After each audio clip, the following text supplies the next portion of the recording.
Reka twongere tubahe ikaze mwe mukomeje kugenda mudukurikira muri mu bice bitandukanye by'igihugu. Twizere ko mumeze neza kandi mukomeza kugenda mugubwa neza. Twizera ko igitondo gikomeza kugenda kibabera icy'umugisha, kandi twizera ko amakuru dukomeza kugenda tubagezaho akomeza kugenda abaryohera.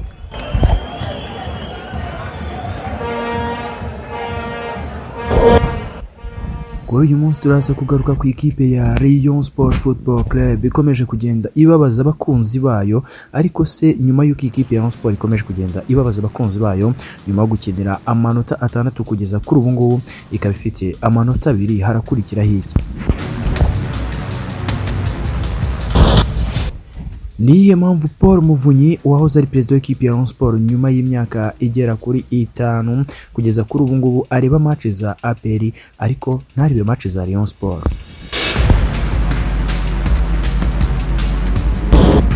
Turaza guca kuri Captain Muhire Keve, ese we abibona gute? Turaza gusimbukira mu bafana b'ikipe ya Rayon Sport bakomeza kugenda bagaragaza akababaro kadasanzwe, bakomeza kugenda bagaragaza nimwe mu myanzuro bakomeza kugenda bafata ikomeye cyane.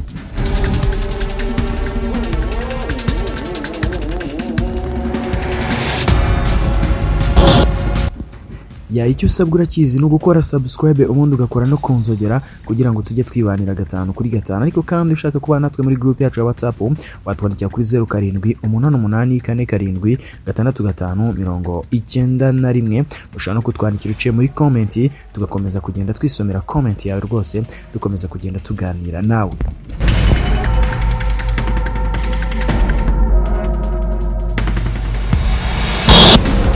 Umunsi w'ejo ikipe ya polisi yaririmbaga uruva gusenya itsindwa match ya kabiri nyuma yo gutsindwa ibitego 2 ku busa, yongeye gutsindwa 2-1. Ikipe ya polisi nayo ibivuye mu marushanwa nyafrika.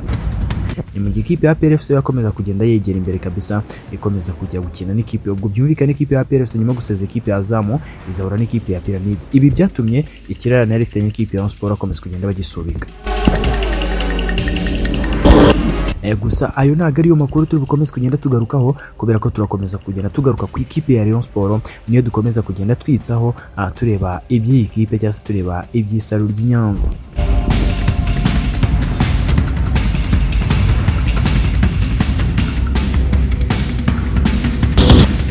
Reka duhere ku mugabo bita Paul Muvunyi. Uyu nguyu akaba yarabaye perezida w'ikipe ya Rayon Sport mu myaka yatambutse ya za 2006 2004 kuzamuka. Uyu mugabo aza kugeraho ngava mu ikipe ya Rayon Sport, ariko aza kuyigarukamo muri 2018. Umugabo waje guhesha ikipe ya Rayon Sport igikombe cya shampiyona cyo muri uwo mwaka, ndetse uyu mugabo aza gufasha ikipe ya Rayon Sport kugera mu mikino nyafrika ya CAF Confederation Cup muri kimwe cya 4, nyuma yuko uwitwa Gacinya Chance Denis yaramaze kumusigira ekipe ariko yari yubakitse. Agacinya kabisa musiga ikipe yubakitse, ubundi Muvunyi nawe akomerezaho. Uyu mugabo aza kugeza ikipe ya Rayon Sport mu mikino ya kimwe cya 4 cya CAF Confederation Cup.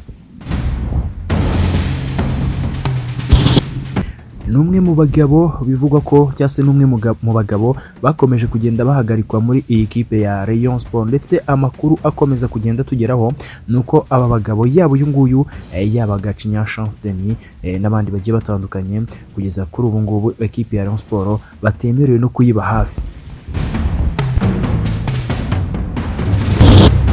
Uko byakomeje kugenda bitangazwa na RGB, aba bagabo bombi nyuma y'uko haje kuza imvururu muri 2020 ubwo bakomezaga kugenda bapfa ubutegetsi cyangwa bakomeza kugenda bapfa kuyobora ikipe ya Rayon Sport, umugabo bita Sadat Munyakazi, ndetse n'aba bagabo RGB ngo yaje gufata icyemezo y'uko aba bagabo batemere kongera kugaragara hafi mu buyobozi bw'ikipe ya Rayon Sport, ndetse ikipe ya Rayon Sport bagomba kuyigendera kure.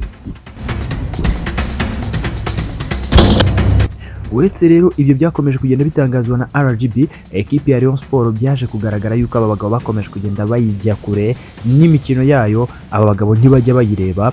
Byumvikane ko nyine baragiye nabo nyine babyishyiramo cyane, bariheza cyane nyuma yuko RGB yabakumiriye ku buyobozi bw'ikipe ya Rayon Sport. Aba bagabo bahise bakupa byose, yaba umusanzu batangaga mu ikipe ya Rayon Sport ndetse no kujya ku kibuga gushyigikira ikipe ya Rayon Sport. Aba bagabo bahise babura kuri stade. nubwo abafana b'ikipe ya Rayon Sport bakomeje kugenda baririmba bati turashaka Gacinya turashaka Muvunyi, ariko aba bagabo bo birinze kugira byinshi batangaza kuri ikipe ya Rayon Sport. Gusa witwa Paul Muvunyi yakomeje kugenda avuga yuko igihe kizagera ikipe bakayisubirana.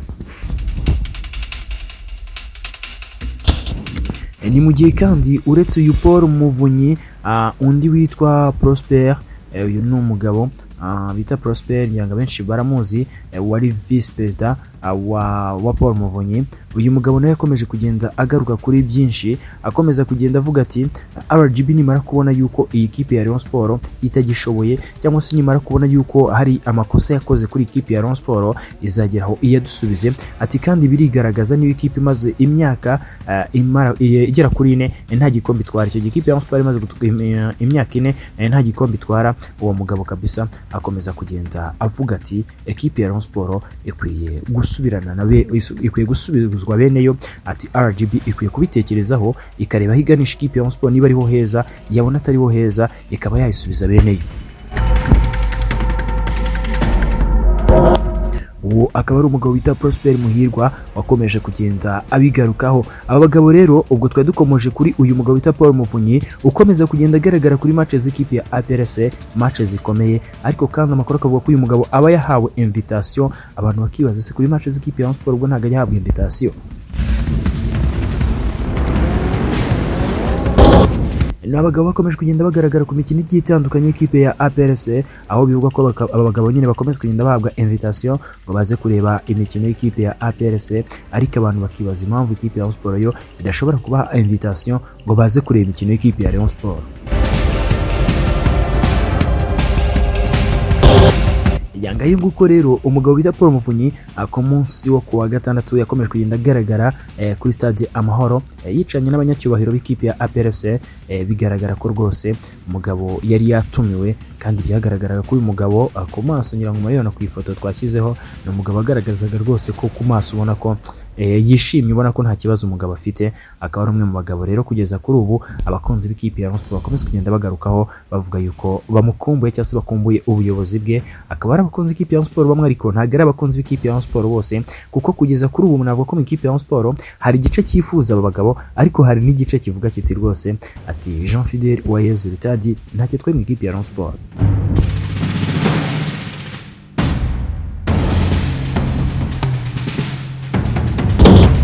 Yareka tuve kuri abo bagabo twerekeze mu ikipe ya Rayon Sport nyirizina. Akaba ari ikipe kugeza kuri ubu ifite amanota agera kuri 2 ku manota 6. Ibintu byakomeje kugenda bibaza abakunzi b'ikipe ya Rayon Sport, ndetse ubwo abakinnyi b'ikipe ya Rayon Sport bazaga gusuhuza abakunzi b'ikipe ya Rayon Sport bakomeje kugenda babuinga bababwira ati mugende mutuve imbere, ibyo mukoze birahagije. Abakinnyi barababaye. Ibi ni ibintu byakomeje kugenda bibabaza abakinnyi, ngira ngo mu kiganiro Muhire Kevin yakomeje kugenda akora na fan club yitwa Rero Twifuza, yakomeje kugenda agaruka kuri iki kintu abakunzi b'ikipe ya Rayon Sport bakunda gukora iyo batsinzwe, aravuga ati guki birengagiza ko natwe tuba dushaka gutsinda. Ati natwe tuba dushaka gutsinda, ntabwo tuba twagambiriye gutsindwa. Atari ko nyine iyo bakoze ikintu nka kiriya match itana bigiye natwe rwose twumva twacitse intege, kuko abo dukorera nyine bamaze kutwereka ko badukuyeho icyizere. Byamaze kugenda bigaragara ko nyine abakunzi b'ikipe ya Rayon Sport batari kumwe n'ikipe yabo. Bakomeje kugenda abakunzi b'ikipe ya Rayon Sport bavuga ati mutuve imbere bo n'umutoza bita Robertinho, bavuga bati ibyo mukoze birahagije kabisa. Ahangaha rero abakinnyi b'ikipe ya Rayon Sport bahita bigira mu rwambariro, ariko bababaye cyane. Ni nyuma yo gutsindwa igitego cya kabiri ni ikipe ya Rayon Sport, navuga ko kuri uyu mukino wahuje ikipe ya Rayon Sport n'ikipe y'Amagaju, navuga ko Omar Nyingi nawe kabisa igitego cya mbere yaje kukigiramo uruhare.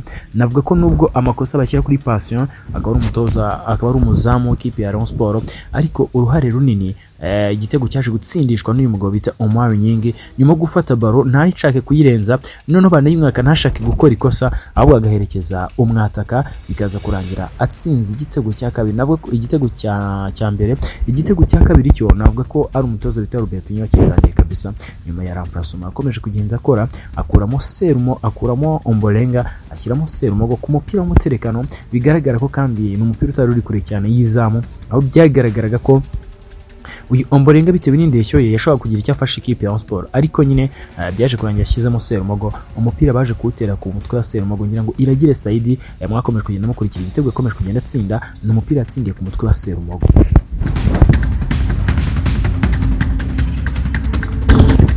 Kugeza kuri ubu ngubu rero icyo abakunzi b'ikipe ya Rayon Sport bakomeza kugenda bibaza, ese iyi kipe ya Rayon Sport iragana he? Ese ubuyobozi bwo buratekereza iki kuri uku gutsindwa kwa hato na hato cyangwa se kunganya kwa hato na hato ukomeza kugenda itakaza amanota? Kugeza kuri ubu ngubu navuga ko ekipe ya mbere yoshe ikipe ya Rayon Sport amanota agera kuri 4, Gasogi United ifite amanota agera kuri 6, mu gihe ikipe ya Rayon Sport ifite amanota agera kuri 2 kuri journée ya kabiri gusa. Ni journée kandi utakwirengagiza ko ekipe ya Rayon Sport nabo ko yari ifite amahirwe kwakira match zigera kuri 2 yakirira ku kibuga cyayo, kandi yakirana n'amakipe matoya yakabaye yatsinda, ariko kugeza kuri ubu ngubu nyine ekipe ya Rayon Sport ikaba yarakomeje kugenda itakaza ya manota. Ni ekipe ya Rayon Sport agombaga kwakira umukino ugomba kwihuza n'ikipe ya APR FC kuri stade Amahoro i Remera, byumvikane ko yari kuba yakiriye match 3. Bigaragara ko noneho Ferwafa hari icyo yari yatekereje byibuze mu gukomeza kugenda ireba igihombo ekipe ya Rayon Sport yahuye nacyo, ikomeza kugenda ishaka uburyo ikavaringa, ariko bigaragara ko uyu mukino waje kuri kirarane nyuma ko ikipe ya APR FC yikarifiye mu mukino ya CAF Champions League aho igomba guhura n'ikipe ya Pyramide. Ahangaha rero umukino wese ubikirarane kuko bivuga ko umukino ugomba guhuza ikipe ya APR FC n'ikipe ya Pyramide ugomba kuba hagati y'itariki 13 ndetse n'itariki 15.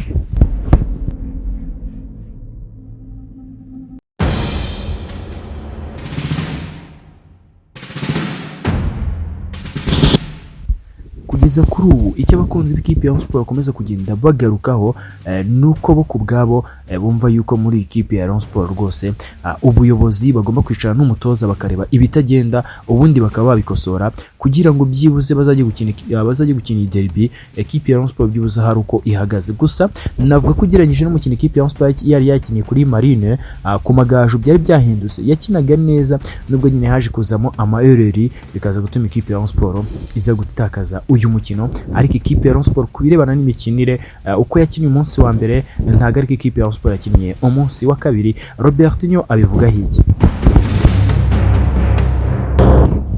umutoza Robertinho we akomeza kugenda avuga yuko abakunzi ikipe ya Rayon Sport bihangane, ati birashoboka rwose, akomeza kugenda agaruka no ku mukino wa PRT gutsinda PRFC birashoboka cyane, ati n'ubu ngiye narayitsinze, ati n'ubu rero kwitsinda ni ibintu bishoboka. Akomeza kugenda avuga ati rero bihangane, nta mukino usa n'undi, ati uyu munsi barababaye, atari kejo bazishima kuko uyu munsi turatsinzwe, atari kejo tuzatsinda.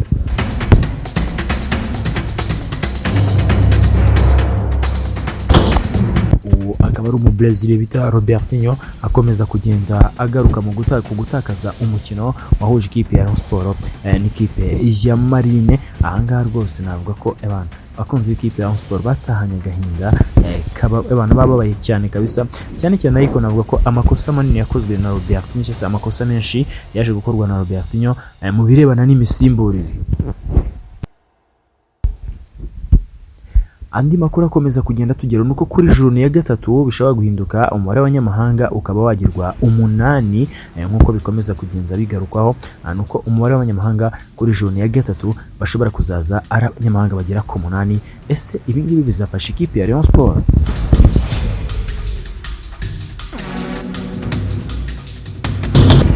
Nibyo abantu bakomeza kugenda bibaza bareba abanyamahanga bari hanze, ninde munyamahanga ushobora kuza akagira icyo afasha ikipe ya Rayon Sport.